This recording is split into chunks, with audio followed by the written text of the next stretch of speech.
Ռուսաստանի մայրաքաղաքը հայտնվել է ցրտաշունչ ձմռան, հզոր ձնաբքերի ու սառնամանիքների աննախադեպ ցիկլոնի տիրույթում։ Երկու ռեկորդ է սահմանվել՝ ամենաբարձր ձյան ծածկույթը փետրվարի 20-ին եւ ամբողջ ձմեռային սեզոնի մեկնարկից ի վեր։ Մոսկվայում գործում է եղանակային վտանգավորության նարնջագույն մակարդակ։ Ձյան տեղումները չեն դադարում, մեկ օրում թափվել է տեղումների ամսական նորմայի 70%-ը, հայտարարել է Մոսկվայի քաղաքապետը, հավելելով՝ սա անոմալ երևույթ է։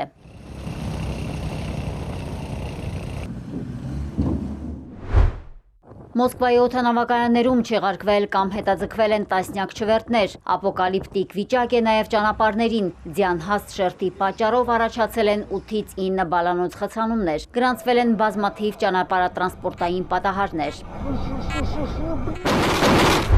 Կաթվածահար է նաև տրանսպորտային համակարգը։ Ավտոբուսների կանգառներում կիլոմետրանոց հերթեր են, մարդիկ ժամերով սպասում են տրանսպորտի։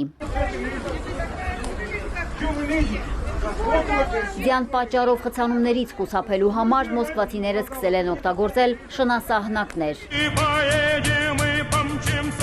Մոսկվայում եւ մերձմոսկովյան շրջաններում իրականացվում են ձնամաքրման աշխատանքներ։ Իրավիճակը չի հաջողվում վերահսկել, սակայն աշխատակիցները չեն տրտնջում։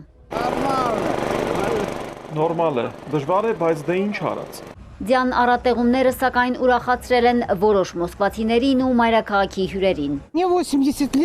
Ես 80 տարեկան եմ, դեռ կարողանում եմ քայլել, էլ ինչ է ինձ պետք։ Եղանակը դուր է գալիս ինձ, չէ որ մենք ռուս ենք, սա էլ մեր եղանակն է։ Իհարկե հոգնել ենք, բայց միևնույն է, հաճելի եղանակ է։ Ձյունը լավ է, մաքրություն է, բայց դե հետո շատ ջուր է լինելու։ Հզոր ու ձնառատ տեղումների պատճառը Վելի ցիկլոնն է, որը կենտրոնական Ռուսաստան է եկել Ադրիատիկ ծովի հյուսիսից, Բուլղարիայի կողմից դեպի Ղրիմ։ Կրասնոդարի երկրամասում էլ մոլեգնում է Մուրճ անունով հզոր ցիկլոնը։ Բարձր ալեկոծությունն ավերածություններ է առաջացրել Սոչիի ծովափերին։ Ահռելի ալիքները սրբել տարել են ամեն ինչ։ Մարդկանց հորդորում են չմոտենալ վտանգավոր ափերին։ Սոչի մեկնած զբոսաշրջիկներն ասում են, որ ծովը խելագարվել է։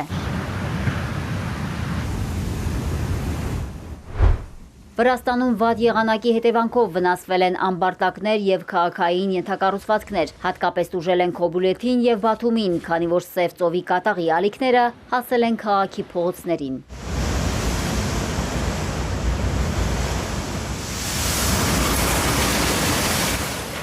Մարիկ Օստանյան, Էպիկենտրոն։